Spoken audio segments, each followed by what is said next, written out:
like to welcome everybody to today's presentation, but before we get started, I did want to let you know about an intensive wellness retreat and conference that we are going to try to be holding, and I say try, that's assuming the cruise lines are sailing, on February 7th through 13th of 2021. You can learn more about that at allceus.com/cruise, but during that cruise period, you can actually earn up to 30 face-to-face CEUs. So again, go to allceus.com/cruise to learn more. Today, we are going to continue with our series that was designed for Minority Mental Health Month and we're going to focus today on improving mental health of African and Black Americans. This presentation is based in part on SAMHSA Tip 59, which is called Improving Cultural Competence. If you go to the SAMHSA website, you can download the entire tip and read it from stem to stern if you want to do that. I am your host, Dr. Dawn-Elise Snipes. In this hour, we are only going to be able to scratch the surface of what one needs to know to be a culturally responsive counselor. But this gives you an idea maybe of all the things that you didn't know that you didn't know. We're going to explore a little bit the culture, values, and traditions of African and Black Americans. We're going to identify issues and barriers which need to be considered to provide culturally responsive treatment. And we'll learn about how to provide culturally responsive group psychoeducation. And we're really going to focus on pedagogy that is culturally responsive. African Americans or Black Americans are people whose origins are in any of the Black racial groups of Africa or other countries. African Americans specifically come from the Black racial groups of Africa, but there are a lot of other people who identify as Black who don't come from Africa, and that's important to remember. African Americans includes descendants of African slaves brought to this country against their will, and more recent immigrants from Africa, the Caribbean, South and Central America. Many individuals from these latter regions, if they come from Spanish-speaking cultural groups, may identify primarily as Latino. We don't want to just look at somebody and think, okay, the color of your skin tells me a bunch about you. It doesn't. We need to ask. And the diatribe that I always go on at the beginning of these presentations, what I'm presenting here is very, very generalized information and does not necessarily apply to every African American or Black American that you work with. So it's important to discuss with them, to talk with them about their values, about how much they embrace their culture of origin and what their beliefs are, not just to assume that based on gross generalities that you can anticipate what a client would need or is thinking. That's extraordinarily disempowering and paternalistic. In most African American communities, significant alcohol or drug use may be socially unacceptable or seen as a sign of weakness, even in communities where the sale of such substances may be more acceptable. So that's an interesting little tidbit there. Overall, African Americans and Black Americans are more likely to believe that drinking and drug use are activities for which one is personally responsible. Thus, they may have difficulty accepting alcohol abuse or dependence as a disease. Now, that is huge. If you are working with somebody who is in treatment for a substance use disorder and you are embracing your clinic embraces the medical model, embraces the 12 steps. Both of those refer to substance abuse or dependence as a disease. And that may not be how this population views it. So it's important to ask, how do you view this issue for, where does it come from? Is it a disease? Is it, a result of choices? How is it that you conceptualize addiction? African Americans and Black Americans are less likely than white Americans to receive treatment for anxiety and mood disorders, but they are more likely to receive treatment for drug use disorders. Unfortunately, this may be because of the disproportionate number of people who are referred from the criminal justice system. It's important to remember that generally, co-occurring disorders are the expectation, not the exception. We need to look and say, okay, substance misuse or substance abuse is a behavior. What is that behavior telling us? Where did it come from? It could have come from starting to use and experiment with drugs when you were knee-high to a grasshopper and getting those neurochemicals out of whack and causing some brain changes through development that resulted in tolerance and dependence. Possibly could happen. That's the whole gateway drug theory. Or it could be a behavior that is saying, I need to numb this pain. I need to escape from this feeling of disempowerment right now. So, I'm going to engage in these behaviors. There are a lot of different things that can be communicating other than that. What we need to do is ask the client, what does this behavior mean? What purpose does it serve for you? How is it functional? We don't do things that aren't functional. So in some way, that is working for the person. Now, it may not be working great, but it is serving a purpose, and we need to understand what that is. In one study evaluating PTSD among African and Black Americans in an outpatient mental health clinic, only 11% of clients had documentation referring to PTSD, even though 43% of clients showed symptoms of PTSD. Just let that sink in for a second. People who had already been evaluated, the evaluator just focused on one issue, whatever the presenting issue was, and didn't evaluate for trauma issues. Now, we know now, even since this tip was written, we know now that that is a huge mistake. But it is so important to understand the impact of trauma and the symptoms of PTSD and recognize what I call traumatic injury. Even if it doesn't rise to the level of diagnosis by the DSM of PTSD, we need to recognize the symptoms, the hypervigilance, the agitation, the, flashbacks. There are a lot of issues that may come up for African and Black Americans that we need to be aware of and recognize how that impacts not only their treatment, but how they interface with our treatment staff, how they, feel about our treatment center and the system, how they feel about a bunch of things. We need to recognize the symptoms of PTSD. Again, even if it doesn't rise to the level of diagnosis. African and Black Americans are more likely to be diagnosed with schizophrenia and less likely to be diagnosed with affective disorders than white Americans, even though multiple studies have found that rates of both disorders among these populations are comparable. We want to look at why is it that African and Black Americans are more likely to be diagnosed with schizophrenia than white Americans, and in what ways are our assessment instruments biased? African Americans and Black Americans are about twice as likely to be diagnosed with a psychotic disorder as white Americans, and more than 3 times as likely to be hospitalized for such disorders. So they are more likely to be diagnosed with schizophrenia or psychotic disorders and disempowered by a paternalistic system that hospitalizes them. We do want to pay attention to this. For an overview of mental health across populations, refer to Mental Health United States 2010. It's a SAMHSA publication. It'll go into more statistics and details.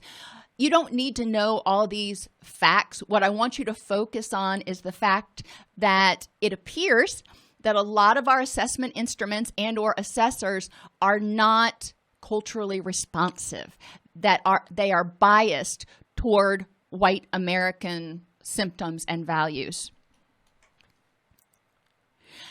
Blacks were much more likely to receive mental health services from general practitioners than from mental health specialists. We've seen this repeatedly throughout the different presentations in Minority Mental Health Month. A lot of cultures, including the African American and Black culture, may somaticize their symptoms more, partly because, think back to that last slide, when they go into mental health treatment, they're not getting accurate diagnoses or adequate diagnoses, and they're getting involuntarily hospitalized more than others. That's, a big red flag for me. But also culturally, it may be more acceptable to present with fatigue, with restlessness, and some of the physiological symptoms of mood disorders. Blacks and African Americans were significantly more likely than white Americans to have an undetected co-occurring mental disorder, and if detected, they were significantly less likely than white Americans or Latinos to receive treatment for that disorder. It just breaks my heart. Y'all know, if you've come to my classes or watched the videos on the YouTube channel, you know how much I believe that physical health, mental, emotional health, and addiction are all interrelated, and that it is virtually impossible to work with someone who has a substance use disorder who doesn't have some level of co-occurring mood issue. I mean, when you start sobering up, there is a lot to get anxious or feel depressed about. Now, maybe it only rises to the level of adjustment disorder if you have to put a diagnostic code on it. But it is so important to recognize that as people sober up and they're not able to numb it out, those mental health issues may become more prominent and may serve as a significant relapse trigger. 74% of African and Black Americans who had a past year major depressive episode were identified as also having both alcohol and marijuana use disorders. Well, I see some potential self-medication there.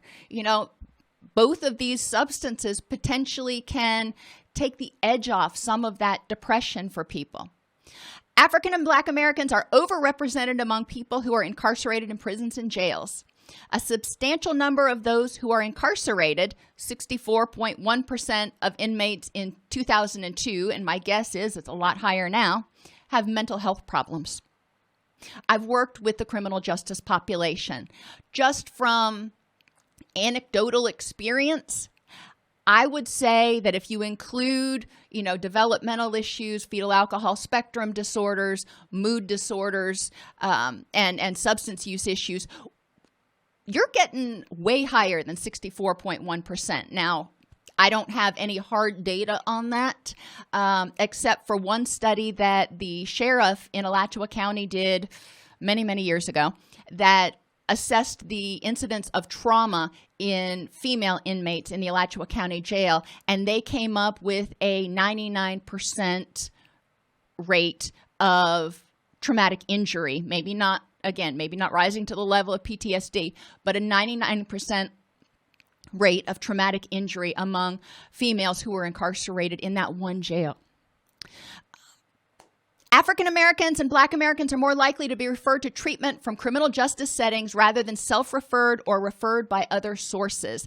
There's a significant amount of caution with self-referring to mental health treatment for a variety of reasons. Number one, being misunderstood. Number two, being misdiagnosed. Number three, for some, it is not culturally embraced to seek help from what is often a primarily white-dominated behavioral health system. I have worked in multiple behavioral health systems, and I can tell you that edict that JACO puts out that staff is supposed to be representative of the person served, oh my gosh, not so much. Yes, we may have a lot of diversity in the staff in general, but when you're looking at clinicians, it was almost always white females. That is not representative of the client served. Just, one of my little soapboxes. Lack of familiarity with the value and use of specialized behavioral health services may limit service use. We want to provide information about what's out there. And instead of saying, you need this, go into the communities and say, What do you need? Do you need psychoed on parenting? Do you need videos that you can watch on your mobile device while you are at home? Because you can't come into treatment and you just need a little bit of information. What is it that you need and how can we help you? We got to get away from this paternalistic idea of this is what mental health looks like for everybody and I'm going to force it on you. And these are the services that work for everybody and I am going to make those available to you. Well, those services may not be what they want. I mean, think about when you go to a restaurant. And you're looking and there's, chicken, beef, vegetarian dishes. Not everybody orders the same dish. Not everybody wants the same thing. And not every type of meal works for every person. Same thing with treatment. An essential step in decreasing disparity in behavioral health services among African and Black Americans involves using culturally sensitive instruments and evaluation tools. It is important to look at the tools that you use and identify, go back through the data if you're using standardized instruments and make sure they were normed to be used on that population, that by ethnicity, by age. There are a lot of things we got to look at. You can't use a tool designed for adults on a 14-year-old and expect it to be accurate necessarily. You can't use something that was normed on all white people and expect it to be accurate for minority populations. African Americans and Black Americans were more likely than members of other major ethnic or racial groups to state that they lacked transportation to the program or that their insurance did not cover the cost of treatment. Huge issue. Huge issue. So we need to step back and say, okay, transportation and financial are huge barriers. How can we make it affordable? And instead of brainstorming among ourselves, we need to go into those communities and say, how could we make this useful and available in a way that you would use it? If the culture in that particular community, and remember, cultures vary. If you're in a rural community, an urban community, there are a lot of differences. African American or Black American in rural Middle Tennessee may have very different approaches or beliefs about treatment than one that lives in, Metro New York. So we do need to be sensitive and, again, not overgeneralize and ask. In Alachua County, Florida, I worked down there for 14 years in community mental health, so that's one area that I'm familiar with. And we created a lot of programs, and some of them got used a lot because they were effective and they were available because we were going into the communities, providing services at the clubhouses, and it was effective for those people. And other services, like some of the prevention services that we offered at the schools, fell flat. And in retrospect, we could look back and go, you know what, we didn't ask people, how they would feel about having to commit to 16 classes at a school, once a week for 16 weeks. That is a huge stinking commitment for anybody, not to mention somebody who is, working a 9-to-5 job or whatever. So that all those things are really important. We need to identify the barriers by asking, what are the barriers in this community? And then we need to brainstorm with the community, what are ways we could get around these barriers?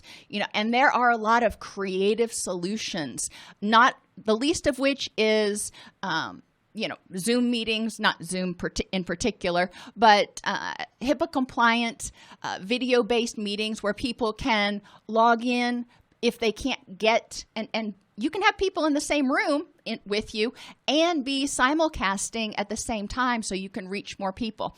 But, I digress. It's important for you to work with your community.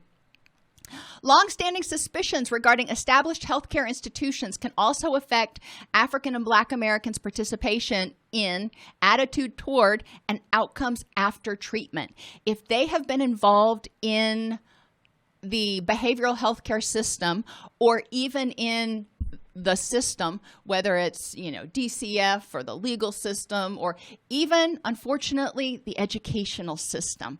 They may have already felt disempowered. They may have already felt ignored. So they may not be willing to come forth and say, I need these services or I want help, because they have not received assistance, or we haven't responded appropriately in some of our larger institutions. Attitudes towards psychological services appear to become more negative as psychological distress increases. Well, the more helpless and hopeless they start to feel, guess what? The more disempowered they start to feel.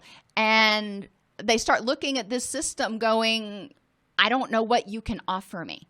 And we need to be able to answer that question. We need to be able to communicate to persons of other cultures, what is it that our agency can offer you?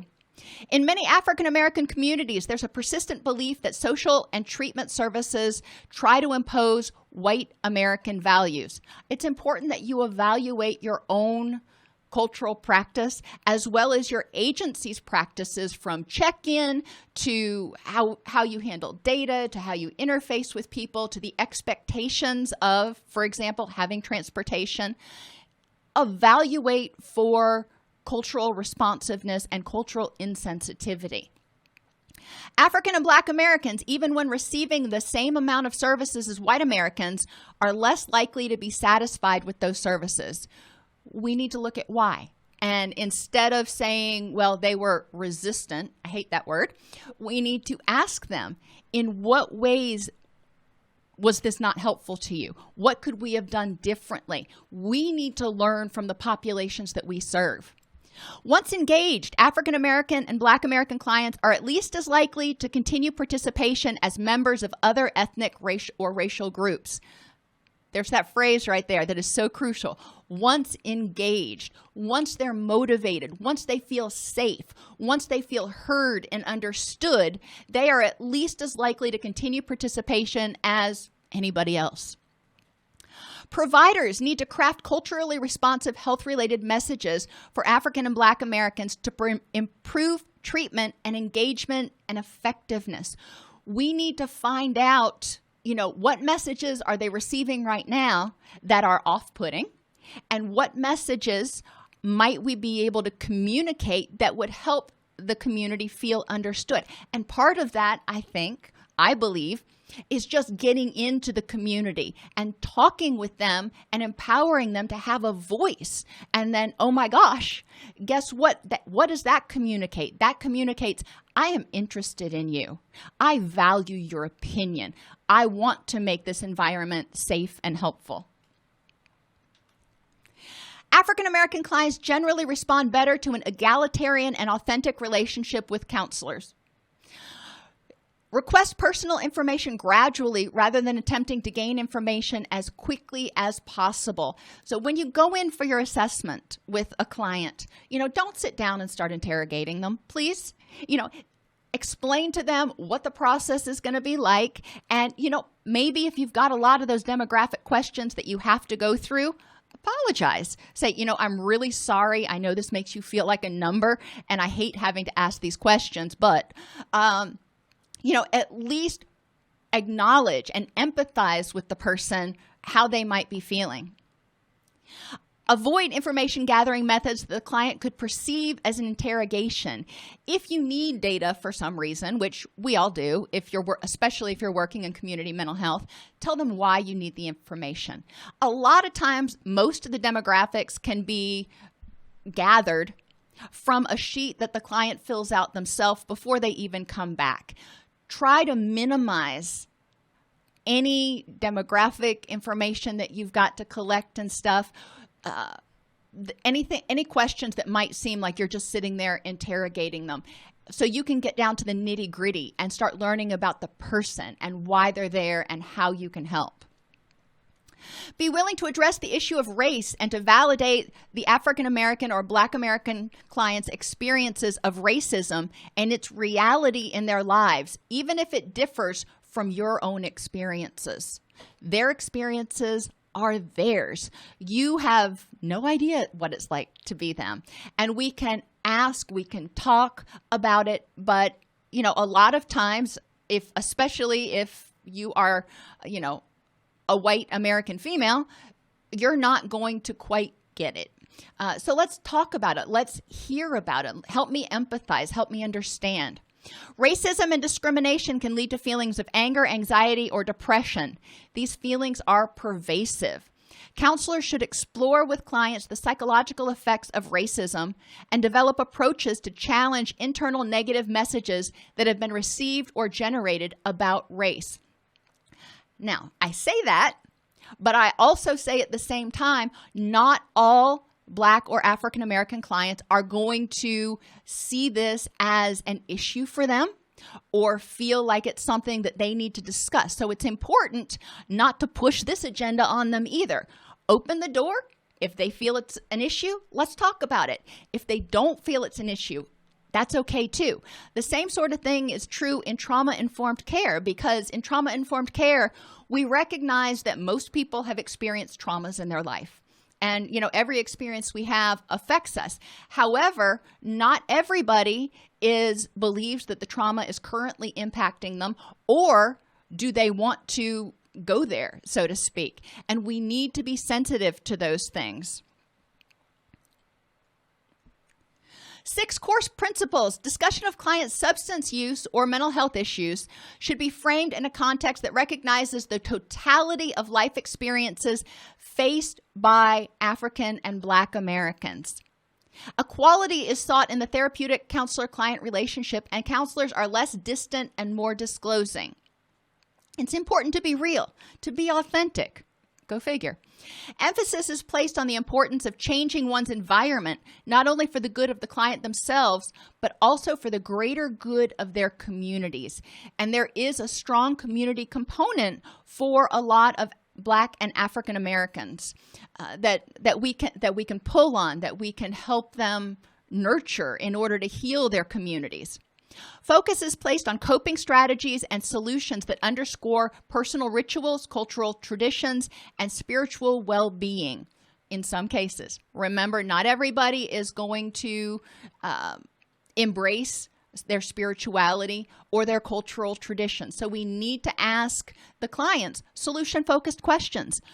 What is it that has helped you with this issue or something similar to it in the past? What types of things do you think might be helpful to help you improve how you're feeling right now? Ask questions.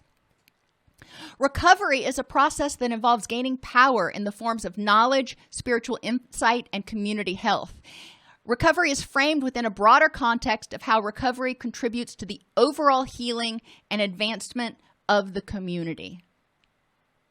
Interventions should make use of the core African American value of communalism by addressing the ways in which the individual's substance abuse or mental health issues affect his or her whole community.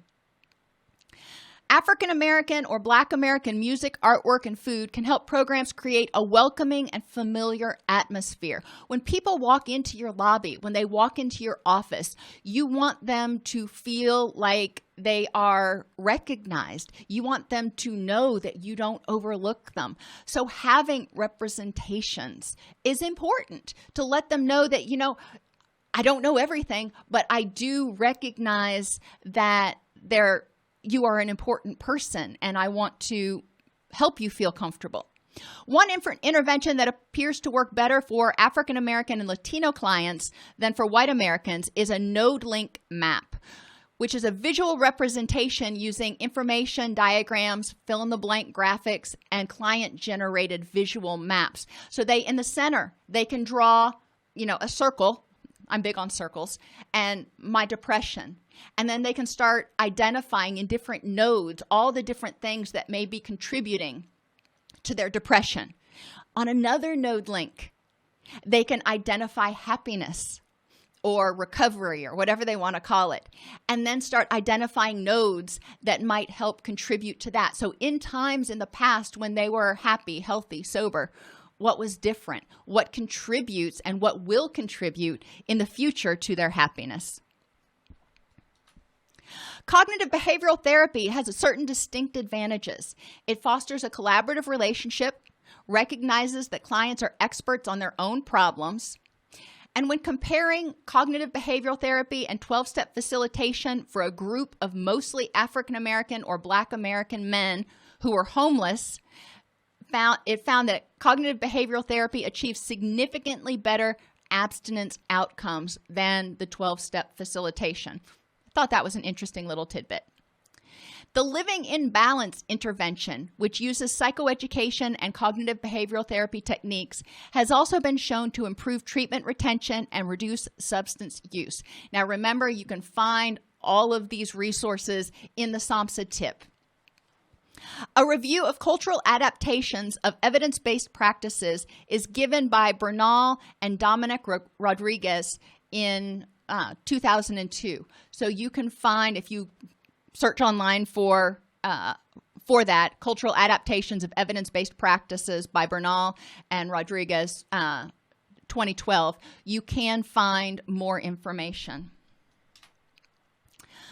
Strengths of African American family life include strong bonds and extensive kinship, adaptability of family roles, but there is still a strong family hierarchy, a strong work orientation, a high achievement orientation, and a strong religious orientation. These are all things we need to kind of learn about during the assessment with our potential client. You know, which of these strengths applies to them, applies to their family, and can we build on? African and Black American clients appear more likely to stay connected with their families throughout the course of their illness. They are embedded in a complex kinship network of biologically related and unrelated persons. Hence, counselors should be willing to expand the definition of family to an extended kinship person. They need to be asked, how do you define your family? Who would you identify as like family who may or may not reside in your home, or who you would rely on for help? To build a support network for African and Black American clients, we should start by asking clients to identify people who would be willing and able to support their recovery, and then ask clients for permission to contact those people and include them in the treatment process. Now, a lot of clients are not going to be down with involving other people, but some will. And it's important to open that door and ask, who is it that might be willing to participate? Engaging Moms is a family-oriented program and intervention developed specifically for African and Black American mothers that's been shown to significantly improve treatment engagement. A multi-system family approach incorporates an extended network of relationships that play a part in the client's lives. Using this model, social service and other community agencies can be considered a significant part of the family system. Network therapy, which involves the client's extended social networks, has also been found to improve outcomes for African and Black American clients when added to standard treatment. This whole multimodal, multidisciplinary approach is important because we need to look at that Maslow hierarchy and figure out, where are the gaps in what needs this person is getting met. The family team conference model can be a useful approach given that it also engages both families and communities in the helping process by attempting to simulate extensive mobilization of activity in the formal and informal relationships in and around clients' families. So you may have a representative from the school. You may have a representative caseworker or something. There may be multiple people involved in the team conference that are designed to provide a recovery-oriented system of care. Because of the communal cooperative values held by many African and Black Americans, group therapy can be a particularly valuable component of the treatment process. Speaking in groups is generally acceptable to African and Black American clients, but we should be aware that Black Caribbean Americans can be less comfortable with the group process, particularly the requirement that they self-disclose personal problems to people who are relative strangers. So you may need to have a closed group if you have people who are from the Caribbean. African and Black Americans seem less likely to self-disclose about the past in group settings that include non-Hispanic whites. Something to be aware of. And I think part of this is because of the perception of lack of safety. We need to ask people, what do you need in order to feel safe in this environment? Homogeneous African and Black American groups can be good venues for clients to deal with systemic problems such as racism and lack of economic opportunities in the community. The Black community has changed the mutual help model for substance use and mental health to make it more empowering and relevant to African American participants. For additional information on 12 steps for African Americans, visit Alcohol Anonymous World Services AA for the Black and African American alcoholic, which is available online. So there are cultural adaptations that we can use to be a little bit more responsive. African and Black American culture and history is steeped in healing traditions passed down through the generations, including herbal remedies, root remedies, and so forth. Acceptance of traditional practices by African American clients and their families does not necessarily indicate that they oppose or reject modern approaches, but they're open to more things. They can accept and use all forms of treatment selectively depending on the perceived nature of their health problems. Many times, psychological and substance abuse problems may be seen as having spiritual causes that need to be addressed by traditional healers or religious practices. We want to ask who might be helpful. African Americans are much more likely to use religion or spirituality as a response to physical or psychological problems. Their cultural and religious institutions play an important role in treatment and recovery, education, politics, recreation, and social welfare throughout their whole community. Interestingly, a growing number of African American and Black Americans are converts to Islam, and many recent immigrants from Africa to the United States are also Muslims. We don't want to assume that they are Christian. We want to ask what their religion or spiritual practices are. It's not uncommon for African Americans to approach clergy first with mental health or substance abuse problems, but many clergy believe they are not well prepared to address those problems. Light bulb, here's a great opportunity to involve clergy in your community, not just from the Black churches, but from all churches, to provide education, to provide basic tools, and to facilitate referrals when necessary. Consider involving African American clergy in treatment programs to improve and better engage clients and their families. If there is somebody, in your residential or IOP program, if there is someone who is a pastor that they can go and talk to, that might be an excellent option for them, excellent resource for them to have. Other means of engagement within the church can lead to recovery, including participation in religious services and the use of peer mentors. Work with clergy, work with the churches to identify ways that you can help the people that attend their church. How can we help them improve their health and well-being? We don't have to go in with how can we identify substance abuse and depression. Let's go in and say, how can we help the entire congregation improve their health and well-being? What is it that we can do to be of service to you, the pastor, to facilitate growth and improvement of health and well-being within your congregation? African American clients tend to underestimate the difficulties they will face after treatment. They report a greater need for resources and greater exposure to high-risk situations, but still have a greater belief in their ability to maintain recovery. And this may be very, very true.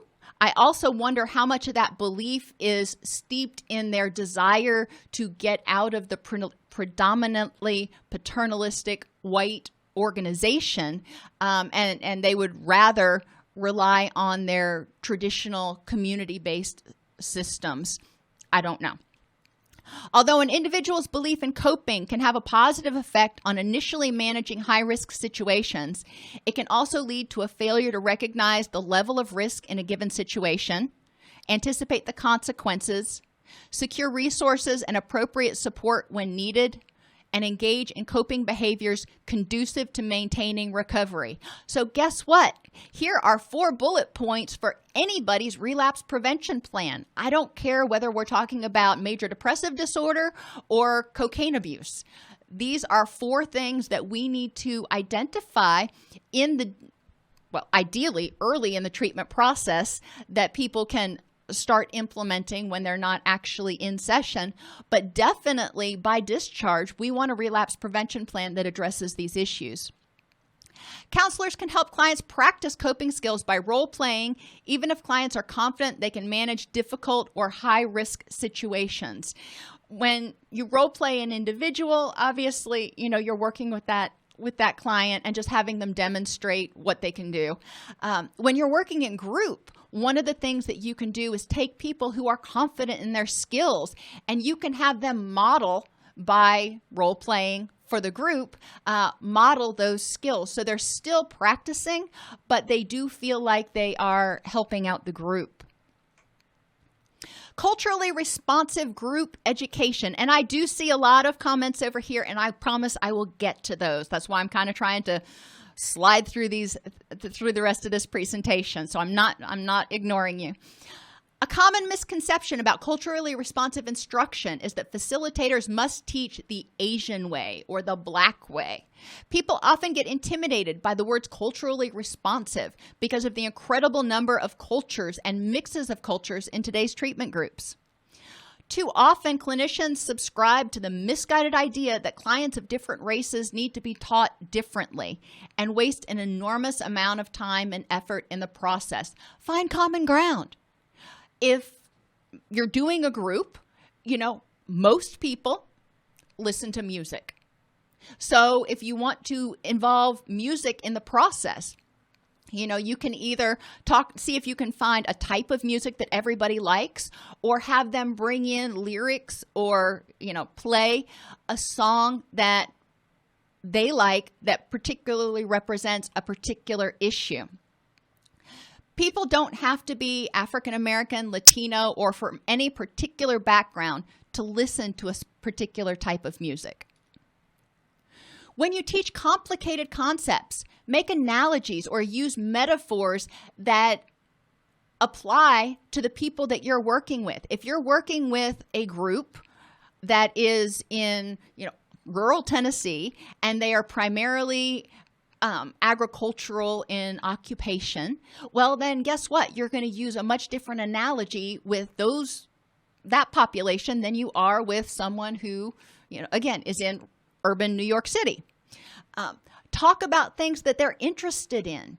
And if you're working, it doesn't matter what age group you're working with, ask them, what types of things are they interested in? At the beginning of group, talk a little bit about, what things that happened over the week that they thought were interesting, movies they saw or music that came out or whatever. Get an idea, connect with them on a human level. Go figure. Teach the entire concept, whatever you're teaching. It can be acceptance and commitment therapy or the ABCs of CBT or something completely different. Teach the entire concept in a way that all of your participants can relate and understand, using aspects of their cultures with which you are comfortable. You don't have to put yourself in a place where you're uncomfortable. But for example, when you're teaching mindfulness, you can teach the core of mindfulness, and then you can talk with your group about what mindfulness means to them, and if they have any things that they learned in their family that relate to mindfulness. Sometimes the word ritual doesn't hit really well. Meditation, vulnerability prevention, cognitive behavioral therapy, boundaries. There's lots of stuff that we teach, but we want to know, what those concepts mean to the clients that we're working with. It's important to know the learner. And, a lot of the stuff we're talking about right now comes from this article, Culturally Responsive Differentiated Instructional Strategies from the Metropolitan Center for Urban Education at New York University. But back to how to do this. Know the learner. We need to know as much as possible about our participants to teach them well, including their learning styles. Are they auditory, visual, kinesthetic? The pace of learning. Are they active learners? They learn as they go, or reflective, where they need information and they need a minute to process it. Their multiple intelligences. Where are their strengths? Personal qualities such as personality, temperament, motivation, personal interests, potential disabilities, health, family circumstances, and language preferences. Traits of a quality group facilitator. We believe all participants can learn and can recover. We have the desire and capacity to differentiate curriculum and instruction for people, and we understand diversity and think about participants developmentally. You may have people in your group who are developmentally at a different place. They may be chronologically at the same place. They may all be 42 years old, but some may be developmentally at a different place due to brain injury or something else. So we do need to be responsive to everyone in our group. And providing a quality curriculum that is interesting to the participants, relevant to their lives, appropriately challenging and complex, thought-provoking, focused on concepts and principles, not just facts, focused on quality, not quantity, stress depth of learning, and not just coverage for coverage's sake. We want to be able to have people walk out of each session thinking, okay, that was important for me to know because, which is why I usually start most of my groups with why this is important to your recovery. And then at the end of group, I have people go around and share what was one thing that they got out of the lesson or the group that is going to help them in the upcoming week. Flexible teaching and learning. We need to include team facilitation, block scheduling, multiple different auditory, visual, kinesthetic resources. Not everybody is going to do well in a group where you sit in a circle and talk. Most people, I for one, y'all know I'm a visual learner. I've said that a bunch of times. I need to see things written on the board, or I need to be able to take notes. I need visual stimulation. Kinesthetic, role plays, skits, those sorts of things, even applying it on worksheets can also be very helpful. Instructional delivery and best practices includes flexible grouping, cooperative learning, learning stations and centers, individual treatment plans, and literature or learning circles. So thinking about how you could apply that in your settings. How can you engage in or encourage clients to engage in cooperative learning? At one of the facilities I worked at, we had a library where people could go. It was a safe place where they could go and learn, read self-help books, read some of the handouts that we had, and share with one another what they had learned. We had a lot of peer recovery specialists that worked really well. Assessment evaluation includes observations, skills, checklists, demonstrations, semi-structured interviews, and standardized tests. Not everyone is going to work for every person. We need to communicate high expectations consistently from both the facilitator and the whole treatment program, and with the belief that participants will succeed based on genuine respect for them and genuine belief in their capabilities. We need to use active teaching methods to promote student engagement by requiring that they play an active role in developing their treatment plan, in identifying the interventions that might be helpful for them. We need to have the leader serve as a facilitator, not a, all-encompassing, I know everything, but we want to facilitate the learning process. Within an active learning environment, the facilitator's role is one of guide, mediator, and knowledgeable consultant. We want to put positive perspectives on families of culturally diverse participants because there's an ongoing participation in dialogue with participants and community members on issues important to them, along with the inclusion of these individuals and issues in group or program curriculum activities.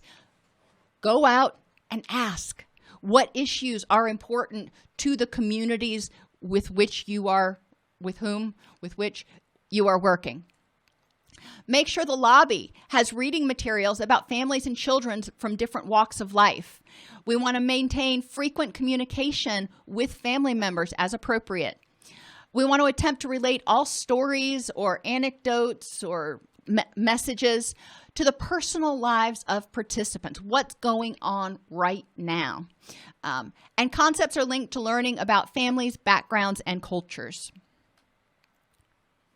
To maximize learning opportunities, facilitators need to gain knowledge of the cultures represented in their classrooms and translate this into instructional practice.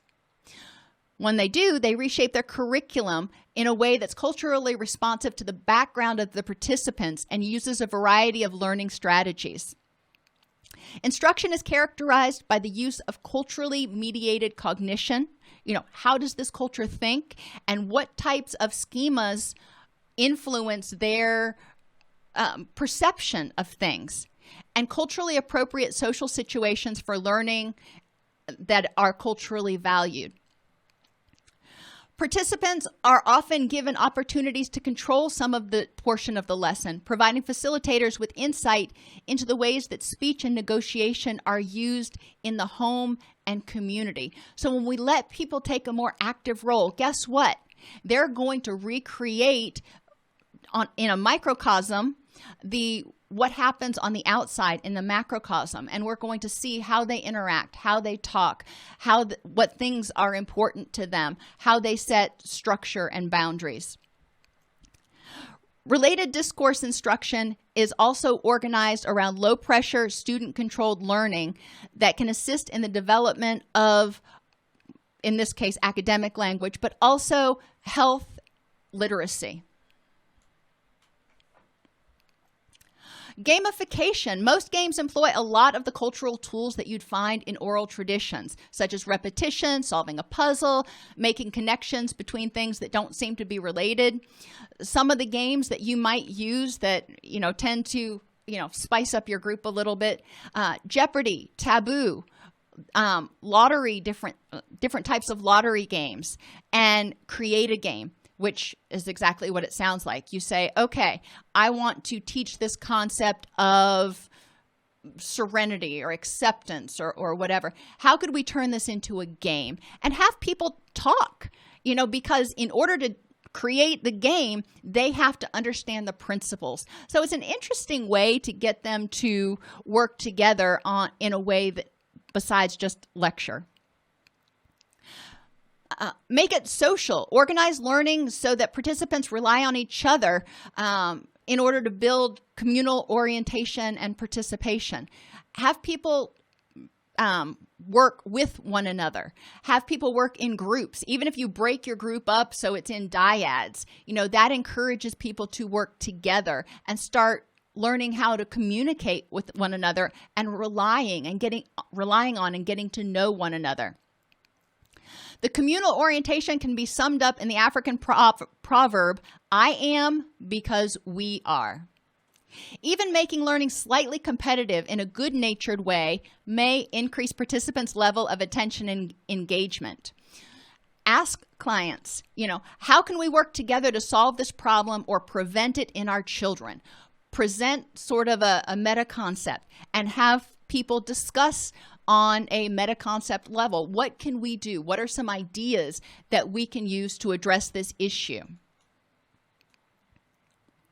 Storify it. The brain is wired to remember stories and to use the story structure to make sense of the world. So we can use that story structure and help people create a story, even have them write a story that teaches a particular concept. Maybe you can have them identify a main character and how this main character encounters adversity and figures out which tools to use to deal with the heartache that occurred because of that diversity.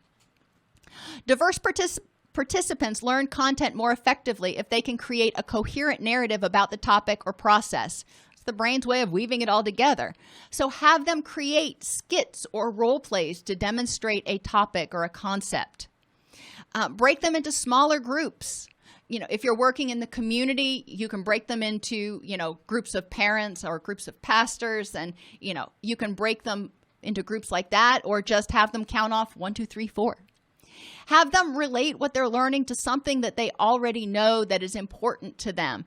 Music, the Bible, the Quran, a piece of literature, a current event, something that is meaningful to them. So how can they relate it? A lot of times right now when I'm talking about distress tolerance with clients and psychological flexibility, we're talking about, guess what? COVID.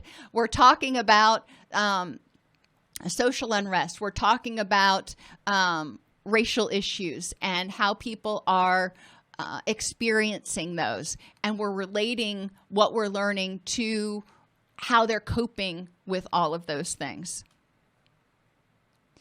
Explore the culture, values, and traditions of African and Black Americans to include communalism and the importance of spirituality for many clients, not all clients. And as I've said repeatedly in this presentation, we can't lump anybody together, just willy-nilly without asking them, because every individual is unique. And it's important to remember that. But this gives you some broad information to go, oh, I never knew that. Let me go back and do some more research about, for example, my assessment instruments to see if they are culturally biased. Let me do a little bit more research on this topic over here that we touched on in class, because that might be impacting engagement. It's important to identify issues and barriers which need to be considered to provide culturally responsive treatment, including ineffective assessment tools, lack of insurance or transportation, and lack of awareness of the types and benefits of counseling services. Again, we don't want to throw this at them, say, okay, the research says you need these things in order to participate, so here they are. That may not be what they need or the way that they need it. So we need to ask them, all the transportation in the world is not going to help a family or a person who's working 2 jobs and they don't have time off. They get paid hourly. So asking them to take off 2 hours to drive to an appointment, sit through an appointment, and leave an appointment to get back to work may not be plausible. So what else can we do to facilitate as much as possible recovery for that person? Learn about how to provide culturally responsive group psychoeducation, including how to teach to the collective culture in a multicultural group and become a more effective group facilitator. And learn about a variety of evidence-based practices demonstrated to be effective with African and Black Americans. And you can go online and you can search the national database of evidence-based and promising practices to find such things that are specifically evaluated based on their effectiveness with different populations, with different cultures. Okay, like I said, I saw there were a lot of things here, so let me just scroll back. I am not aware of the research on post-traumatic slave syndrome, but I will certainly take a look at it and add it as a resource in your class. Transgenerational trauma is definitely a huge issue when looking at the schema that influence how Black and African Americans perceive and react to the world and what their experiences are.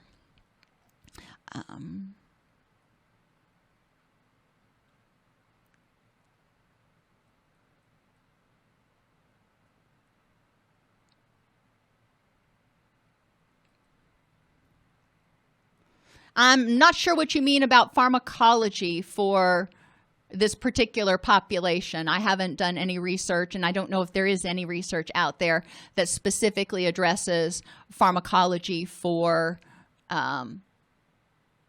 the Black or African American population. And as I mentioned, whether it's somebody who is a recent immigrant or has been here all their lives, or they live in a rural place or an urban place, we can't assume that we know exactly what they're thinking or what their values are. We need to ask. We can't generalize.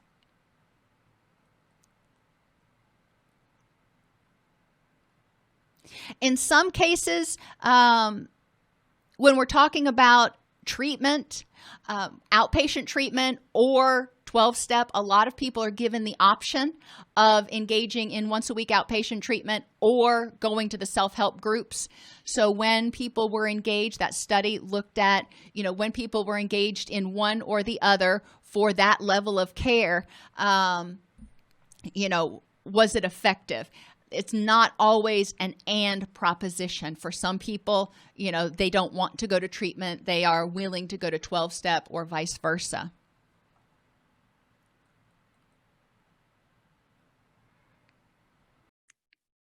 If this podcast helps you help your clients or yourself, please support us by purchasing your CEUs at allceus.com or getting your agency to sponsor an episode.